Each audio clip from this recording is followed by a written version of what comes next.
Intermediate ప్రథమ సంవత్సరంలో భాగంగా ద్రవ్యం బ్యాంకింగ్ పాఠ్యాంశం నుంచి మనం గత క్లాసులో వస్తు మార్పిడి పద్ధతి అంటే ఏంటి, దానిలో ఉన్న సమస్యలు తెలుసుకున్నాం. సో ఆ సమస్యను తొలగించడం కోసం ద్రవ్యం అనేది వాడుకలోకి వచ్చింది అనుకున్నాం. సో ఏంటి ఆ ద్రవ్యం అనే భావన ఏంటి, ద్రవ్యం అంటే ఏంటి, దాని యొక్క రకాలు ఏంటి అనేది ఇప్పుడు మనం ఈ క్లాస్లో తెలుసుకుందాం. ద్రవ్యము, వాటి యొక్క భావనలు, ద్రవ్యం యొక్క రకాలు ఏంటి, ఎట్లా ఉన్నాయి రకాలు అనేవి ఇప్పుడు ఈ క్లాస్లో మనం తెలుసుకుందాం. దీనిలో మనకి ఎగ్జామ్ లైఫ్లో 2 మార్క్స్లో కూడా అడగవచ్చు. వీటిలో ఏదైనా ఒక కాన్సెప్ట్గా సంబంధించి ఏదైనా ఒక టైప్స్ గురించి. సో ఏంటో ఇప్పుడు తెలుసుకుందాం మనం. ద్రవ్యం అనేది ఏ ఆర్థిక వ్యవస్థలో అయినా ఒక ప్రత్యేక స్థానాన్ని కలిగి ఉందని మనం చెప్పుకోవచ్చు. ఎందుకంటే ప్రస్తుతము మన యొక్క జీవితంలో, మన రోజువారీ కార్యక్రమాల్లో ప్రజలకు కానీ లేదా ప్రభుత్వాలకు కానీ అనేక లావాదేవీలు జరగడం అనేది సమాజంలో ద్రవ్యంతోనే అవసరం ఉంది. కాబట్టి ద్రవ్యం అనేది లేకుండా, ద్రవ్య పాత్ర లేకుండా మన యొక్క సమాజాన్ని మనం ఊహించలేము. ఎందుకంటే ప్రతిదీ కూడా ద్రవ్యంతో ముడిపడి ఉంది. ఎందుకంటే వస్తు మార్పిడి పద్ధతి విధానం అనేక సమస్యలు ఉన్నాయి కాబట్టి దాని స్థానంలో ద్రవ్యం అనేది వచ్చింది. ప్రస్తుతం సమాజంలో ద్రవ్యం లేకుండా ఏ కార్యక్రమం కూడా కొనసాగదు. సో కాబట్టి ఆ వస్తు మార్పిడి పద్ధతిలో ఉన్న ఇబ్బందులు తొలగించడం కోసమే ద్రవ్యం అనేది రావడం జరిగింది. అయితే ఈ యొక్క ద్రవ్యానికి సంబంధించిన భావనల గురించి తెలుసుకునేటప్పుడు అవి కొన్ని రకాల డిఫరెంట్ టైప్ ఆఫ్స్ ఉన్నాయి, వాటిలో కాన్సెప్ట్స్ ఉన్నాయి. అంటే మనం కరెన్సీ అంటాం, ద్రవ్యత్వం అంటాం, సమీప ద్రవ్యాలు, ఇట్లా అనేక రకాల పదాలు వస్తుంటాయి మనకి. సో ఏంటి ఆ యొక్క కాన్సెప్ట్ ఏంటి, ఆ భావనలు ఏంటి అనేది ఇప్పుడు మనం ఈ యొక్క క్లాస్లో తెలుసుకుంటాం. మనం అంటే ద్రవ్యం, కరెన్సీ అంటే ఏంటి, ద్రవ్యత్వం అంటే ఏంటి, సమీప ద్రవ్యం అంటే ఇవన్నీ కూడా మనం ఇప్పుడు తెలుసుకుందాం. సో ఈ యొక్క కాన్సెప్ట్స్ అంటే మనీ కాన్సెప్ట్, ద్రవ్య భావనలు, అందులో భాగంగా ఒకటి మనకి కరెన్సీ అంటే ఏంటో తెలుసుకుందాం. ఏంటిది కరెన్సీ? కేంద్ర ప్రభుత్వము, కేంద్ర బ్యాంకులచే ముద్రించబడి ఆర్థిక వ్యవస్థలో చలామణిలోకి వచ్చిన నాణ్యాలు, పేపర్ నోట్లను మనం కరెన్సీ అంటున్నాం.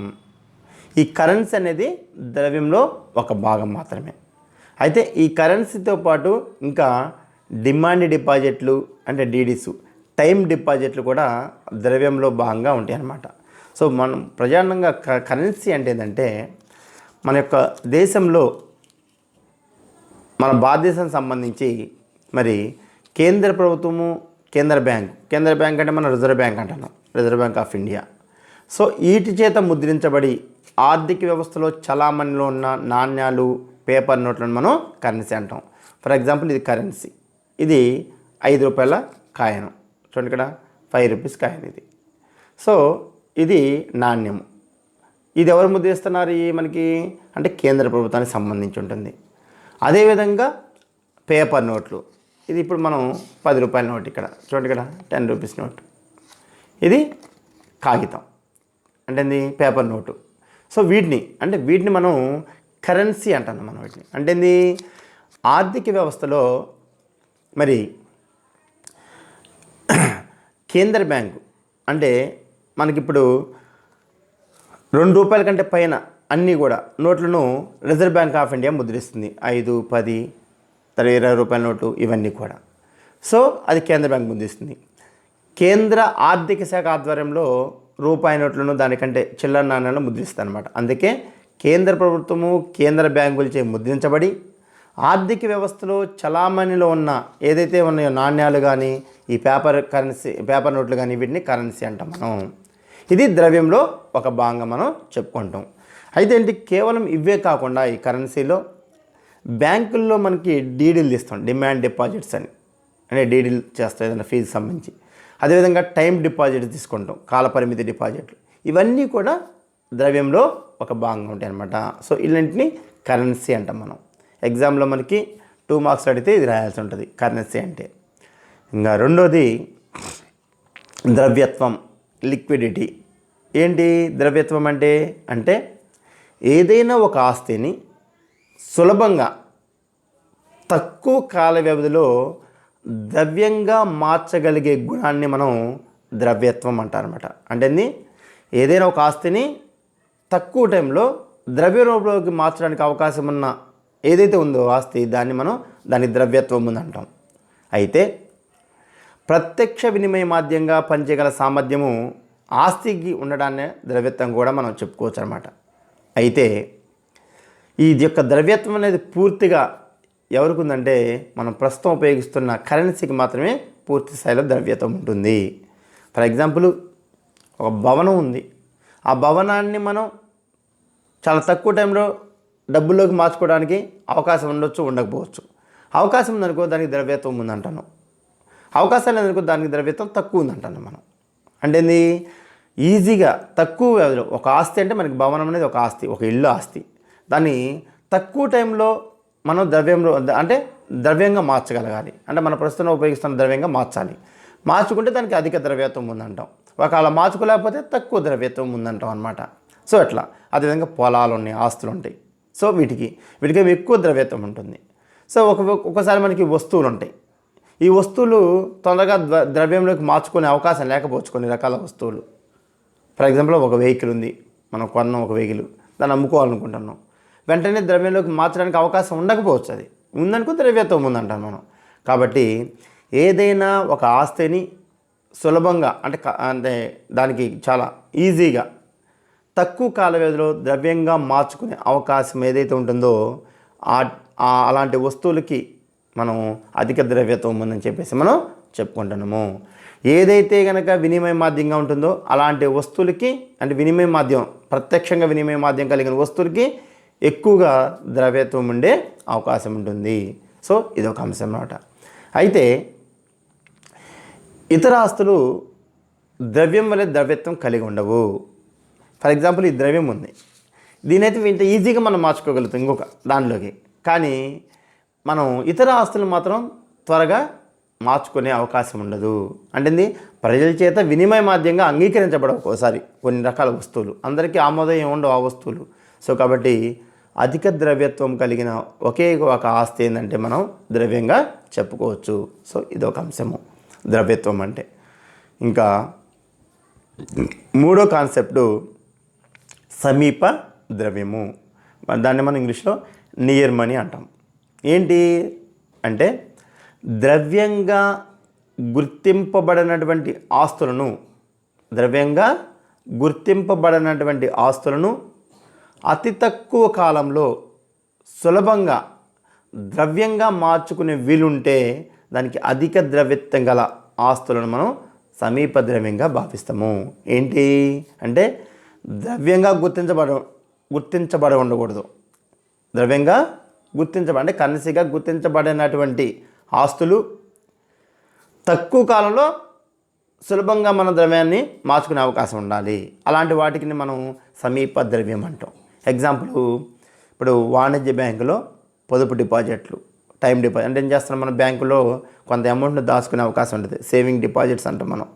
అంటే పొదుపు అంటే ఒక 1000 రూపాయలు వేసేసి పొదుపు చేసిన డిపాజిట్ చేసిన మనకి ఒక పేపర్ ఇస్తారు మనం పొదుపు చేస్తున్నందుకు. అదేవిధంగా కాల పరిమితి డిపాజిట్లు, ఒక 10,000 వేసిన మనం ఆ 10,000కి బ్యాంకులో వేస్తే అమౌంట్ మనకు ఒక డిపాజిట్ రూపంలో ఒక బాండ్ ఇస్తాడు, అది మనకి దగ్గర ఉంటుంది. సో అదేవిధంగా పోస్ట్ ఆఫీసులో వేసే పొదుపు డిపాజిట్లు కానీ బాండ్లు కానీ, అదేవిధంగా జాయింట్ స్టాక్ కంపెనీలు కానీ, అదేవిధంగా జీవిత బీమా సంస్థ యొక్క పాలసీలు ఉంటాయి కదా నగదు, అవి బ్యాంకు అంగీకరించినవి, అదేవిధంగా చెక్కులు, ఇవన్నీ కూడా సమీప ద్రవ్యానికి ఉదాహరణ. అంటే ఫర్ ఎగ్జాంపుల్, జీవిత బీమా పాలసీ ఉంది, మనం కడుతున్నాం, కట్టేటప్పుడు దాన్ని నగదుగా మార్చుకోవాలి అంటే ఏం చేస్తాం, మనం వెంటనే ఆ బాండ్ని తీసుకెళ్ళి ఆ యొక్క బీమా సంస్థలో మనం దాన్ని తాకట్టు పెట్టి మనం డబ్బులు తీసుకుంటాం. అంటే అది ద్రవ్యం కాదు ఆ బాండ్ అనేది, కానీ దానికి విలువ ఉంది. అంటే ద్రవ్యంతో సమానంగా పనిచేస్తుంది, ఎందుకంటే ఆ బాండ్ పెట్టి మనం ద్రవ్యాన్ని తీసుకుంటున్నాం, దాన్ని సమీప ద్రవ్యం అంటున్నాం. అదేవిధంగా చెక్కులు ఉంటాయి. ఈ చెక్కు ఉందనుకో, ఫర్ ఎగ్జాంపుల్ ఒక ఖాతాదారుడు ఒక 10,000 ఇవ్వాల్సి ఒక వ్యక్తికి చెక్కు రాసిచ్చింది, 10,000 పెట్టి 10,000 చెక్కు రాసిచ్చింది సంతకం పెట్టి. సో ఆ చెక్కు ద్రవ్యం కాదు, కానీ ఆ చెక్కుని బ్యాంకు తీసుకుపోతే ఏమొస్తుంది, ద్రవ్యం ఇచ్చేస్తాడు. అంటే ద్రవ్యంతో సమానంగా పరిగణించబడుతుంది. సో వాటిని మనం సమీప ద్రవ్యం అంటాం. కానీ ద్రవ్యం కాదు, కానీ తక్కువ కాలంలో సులభంగా మార్చుకునే అవకాశం ఉన్న వస్తువులు ఏదైతే ఉన్నాయో, అధిక ద్రవ్యత్వం కలిగిన వస్తువులు, వాటిని మనం సమీప ద్రవ్యం అంటాం. ఇప్పుడు చెక్ అనేదాన్ని మనం ఏం చేస్తున్నాం, ఒక వ్యక్తి ఇస్తే బ్యాంకులో పోతే వెంటనే మనకు వస్తుంది, అంటే ఇది తొందరగా మార్చుకుంటున్నాం మనం. కానీ అది ద్రవ్యం కాదు, కానీ దాన్ని ద్రవ్యం రూపంలోకి ఈజీగా మార్చుకుంటున్నాం. అదేవిధంగా ఇందాక చెప్పినట్టు జీవిత బీమా పాలసీలు కడుతున్నాం మనం, ఇన్సూరెన్స్ పాలసీలు. ఆ బాండ్ ఉంటుంది, మనకి డబ్బులు అవసరం ఉందనుకోండి, ఆ బాండ్ని మనం బీమా సంస్థలో మళ్ళీ తాకట్టు పెట్టి మనం డబ్బులు తీసుకునే అవకాశం ఉంటుంది. సో అంటే ఇది మార్చుకోవడానికి డబ్బు నగదుగా. సో ఇట్లా అదేవిధంగా పోస్ట్ ఆఫీస్లో మనం టైం డిపాజిట్, కాలపరిమితి డిపాజిట్లు వేసినాం. ఏం చేసినాం మనం, బ్యాంకులో ఒక 3 సంవత్సరాలకి ఒక 10,000 రూపాయలు డిపాజిట్ చేసినాం, ఒక బాండ్ పేపర్ ఇస్తారు. కానీ మనం 3 సంవత్సరాలు కాకుండానే మనకి మధ్యలో 1 సంవత్సరం తర్వాత అవసరం ఉందనుకోండి, ఆ యొక్క టైం డిపాజిట్ మన బ్యాంకులో పెడితే మన డబ్బులు మనకు వచ్చేస్తాయి. అంటే ఏంది, ద్రవ్యం కాదు, కానీ అతి తక్కువ కాలంలో ఆ యొక్క బాండుల్ని లేదా ఆ పాలసీలని ఆ చెక్కుల్ని ద్రవ్యంగా మార్చుకునే అవకాశం ఉంటుంది. అంటే ద్రవ్యత్వం ఎక్కువ ఉందన్నమాట అది. సో ఆ ద్రవ్యత్వం గల ఆస్తులు మనము సమీప ద్రవ్యము అంటున్నాము, సమీప ద్రవ్యం అంటనమాట. ద్రవ్యం కాదు, కానీ తేలికగా తొందరగా మనం ద్రవ్యంలోకి మార్చుకునే ఆస్తులు. ఎగ్జాంపుల్ మనం చెప్పుకున్నట్టు ఇక్కడ పొదుపు డిపాజిట్లు, టైం డిపాజిట్లు, ఇది జీవిత బీమా సంస్థ యొక్క పాలసీలు, చెక్కులు. కాబట్టి ఈ ఆస్తులు అనేవి ద్రవ్యానికి సమీప ప్రత్యామ్నాయాలుగా ఉంటాయి అన్నమాట. కాబట్టి వీటిని సమీప ద్రవ్యము లేదా క్వాజీ ద్రవ్యం అని చెప్పేసి మనం చెప్పుకుంటాం. ఇట్లా మనం ద్రవ్య భావాన్ని మనం ఇట్లా 3 రకాలుగా చెప్పుకున్నాం అనమాట. ఓకే, కరెన్సీ, ద్రవ్యత్వము, సమీప ద్రవ్యము. ఇంక ఇప్పుడు మనం ద్రవ్యం రకాలు అంటే మనం ఉపయోగిస్తున్న ద్రవ్యము ఎన్ని రకాలుగా ఉంటుందని ఇప్పుడు మనం చూద్దాం. సో ఏంటి ఆ ద్రవ్య రకాల్లో? నెంబర్ 1, ఒకటి వస్తు ద్రవ్యము, ప్రాతినిధ్య ద్రవ్యము. వస్తు ద్రవ్యము, ప్రాతినిధ్య ద్రవ్యము అంటే కమోడిటీ మనీ, తర్వాత రిప్రజెంటేటివ్ మనీ. ఏంటి వస్తు ద్రవ్యము అంటే, వస్తు ద్రవ్యంలో లోహ నాణ్యాలు ఉంటాయి. వస్తు ద్రవ్యంలో లోహ నాణ్యాలు ఉంటాయి. అంటే ఈ వస్తు ద్రవ్యము అంతర్గత విలువకు సమానంగా దాని యొక్క ముఖ విలువ ఉంటుంది. కాబట్టి ఇది పూర్తి ప్రమాణ ద్రవ్యంగా పిలువబడుతుంది. పూర్తి ప్రమాణ ద్రవ్యంగా అంటే వస్తు ద్రవ్యం అంటే ఏంటి ఇక్కడ చెప్తున్నా అంటే, ఒక ద్రవ్యానికి 2 విలువలు ఉంటాయి. ఒకటి అంతర్గత విలువ, రెండోది బహిర్గత విలువ. అంతర్గత విలువ, బహిర్గత విలువ. అంటే బహిర్గత విలువనే మనం ముఖ విలువ అంటాను, దాని ముఖ విలువ అంటాను. ఇది పూర్తి ప్రమాణ ద్రవ్యంగా పిలువబడుతుంది. ఎగ్జాంపుల్, పూర్వకాలంలో బంగారు నాణ్యాలు ఉన్నాయి.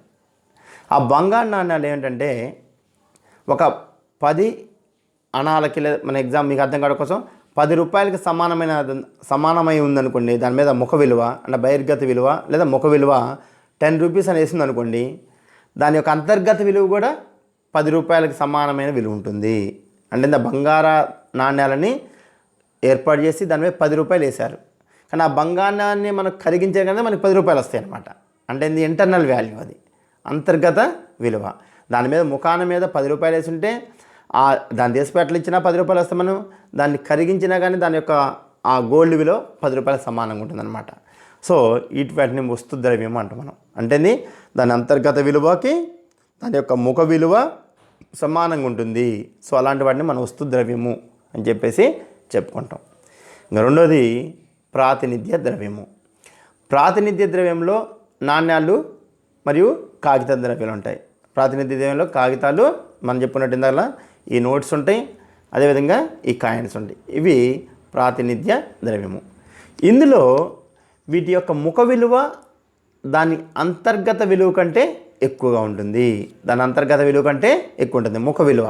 ఇందా చెప్పిన మనం ముఖ విలువ అంటే ఏంది, ఇక్కడ చూడండి, ఇక్కడ 5 రూపీస్ అని వేసి ఉంది మనకి. ఇక్కడ మీకు కనిపిస్తుందో లేదు సరిగా చూడండి, 5 రూపీస్ అంటే 5 రూపాయలు. ఇది అంటే దీని ముఖాన దీని మీద 5 రూపాయలని రాసింది.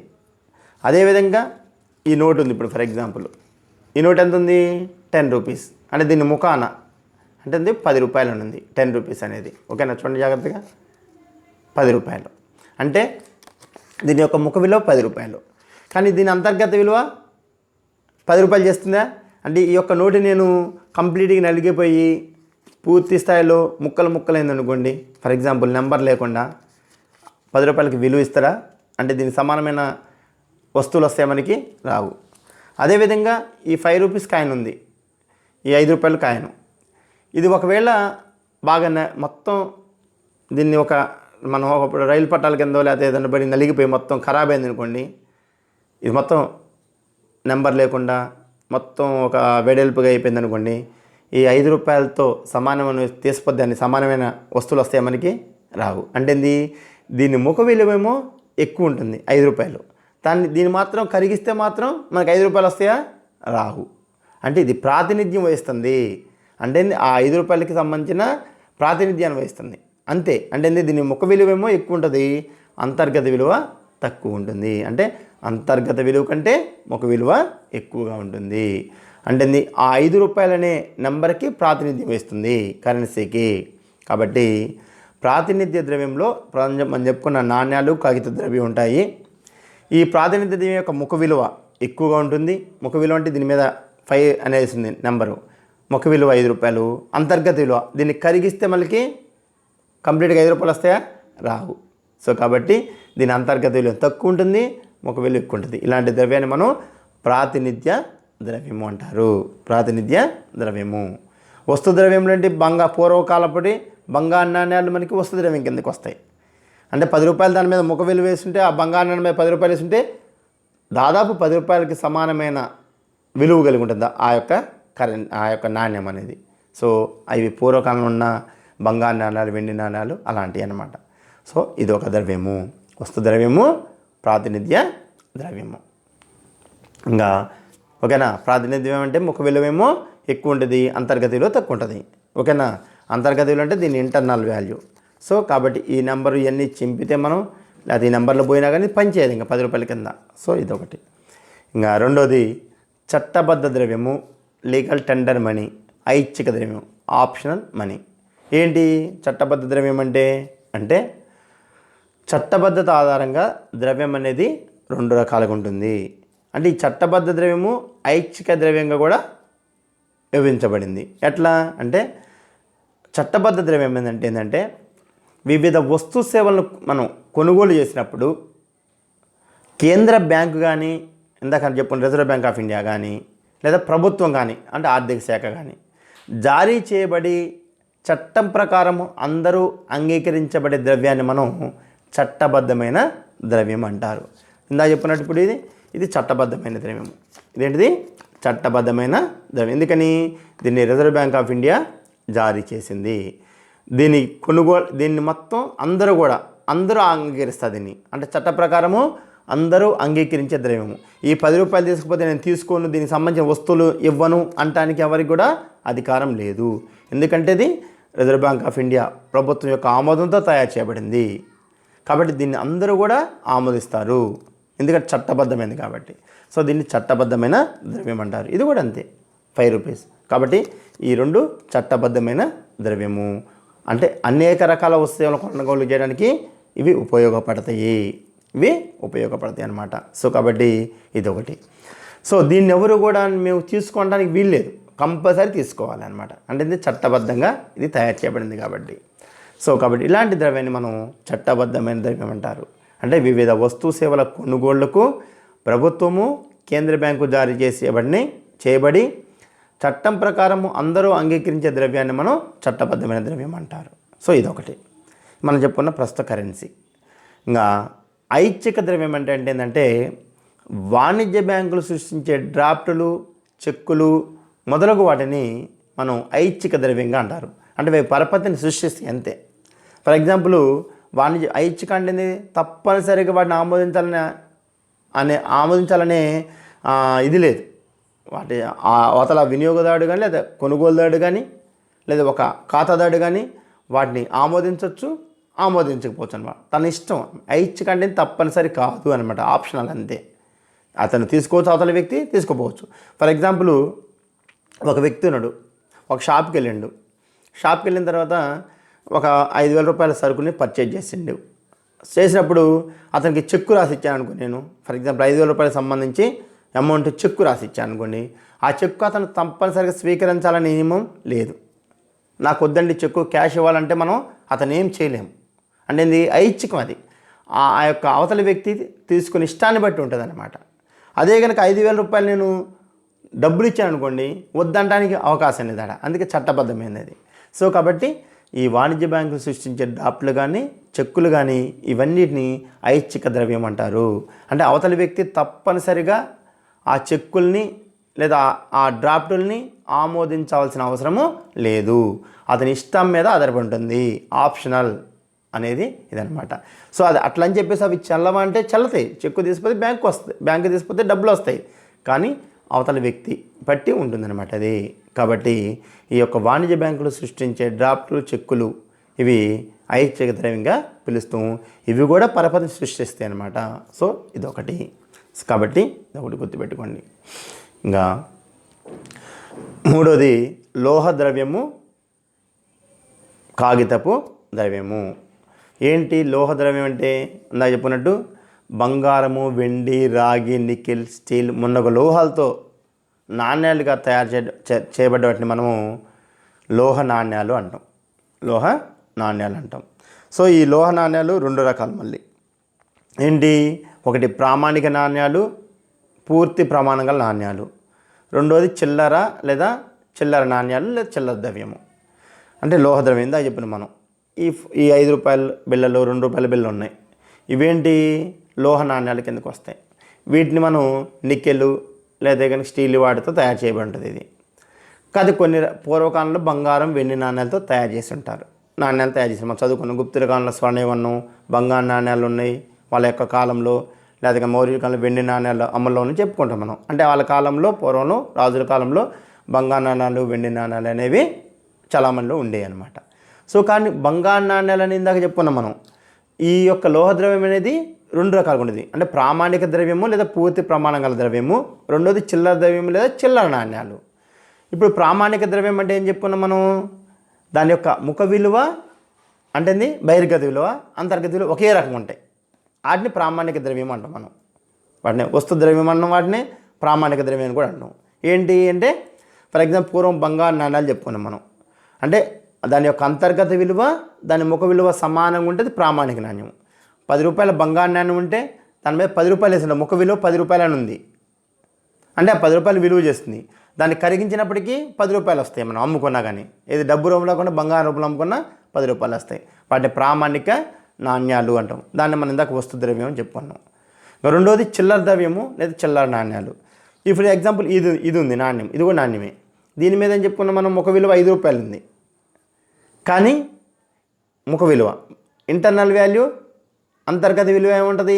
5 రూపాయలు ఉండదు. దీన్ని కరిగిస్తే మనకి 5 రూపాయలు రావు.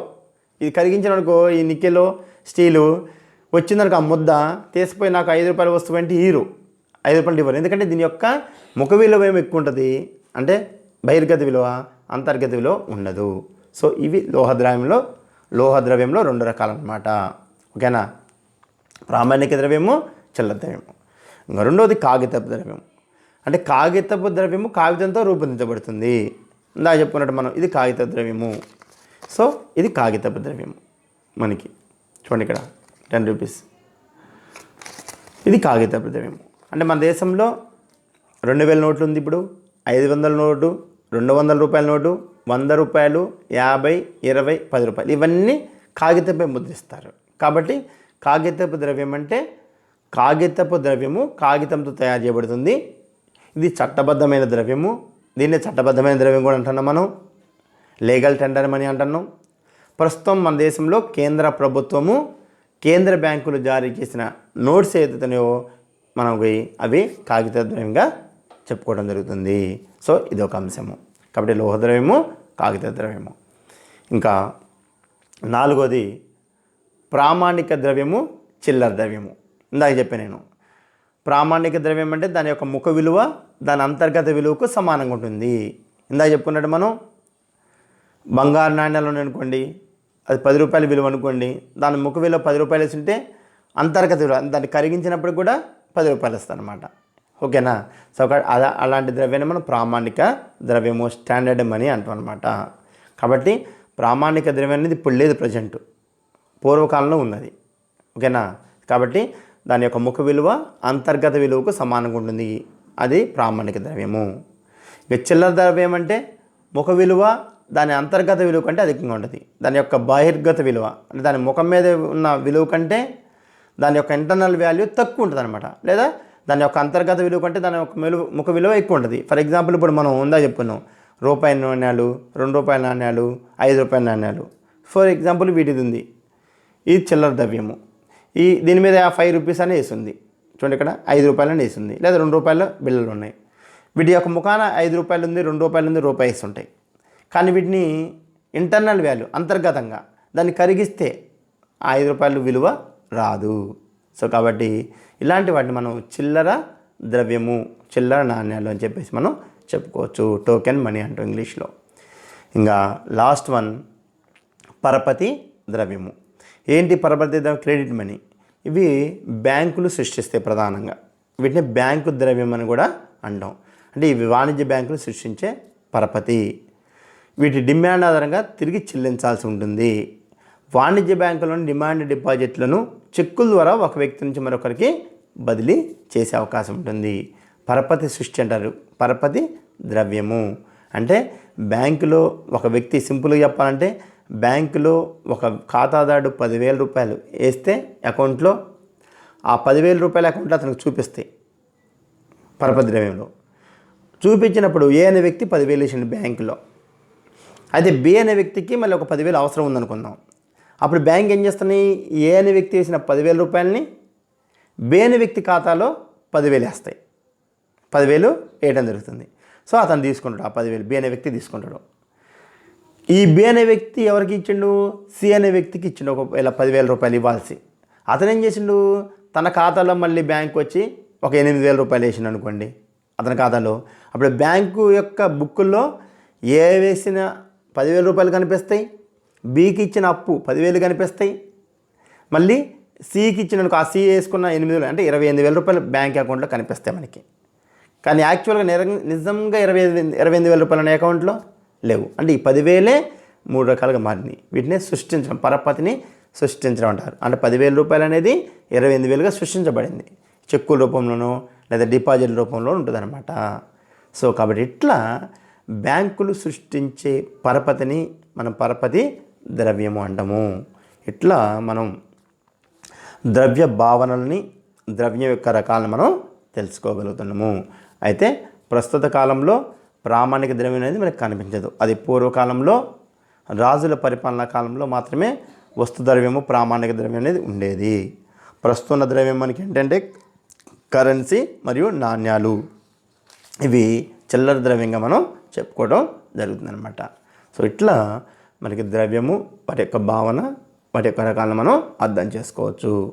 ఇది ఎగ్జామ్ ఆఫ్లో మనకి 5 మార్క్స్ అడగవచ్చు, లేదా ఇందులో ఏదన్నా ఒకదాన్ని ప్రామాణిక ద్రవ్యం అంటే ఏంటి అనేది 2 మార్క్స్ అడగవచ్చు. ఓకేనా? సో లేదా కాగితపు ద్రవ్యం అంటే ఏంటి, లీగల్ టెండర్ మనీ అంటే ఏంటి, ఇట్లా అడిగే అవకాశం ఉంటుంది. సో కాబట్టి చాలా జాగ్రత్తగా గమనించండి వీటి యొక్క తేడాలు. ఓకే, ఇట్లా మనం ద్రవ్యము వాటి యొక్క భావన రకాలని తెలుసుకోవచ్చు అన్నమాట. Okay, thank you.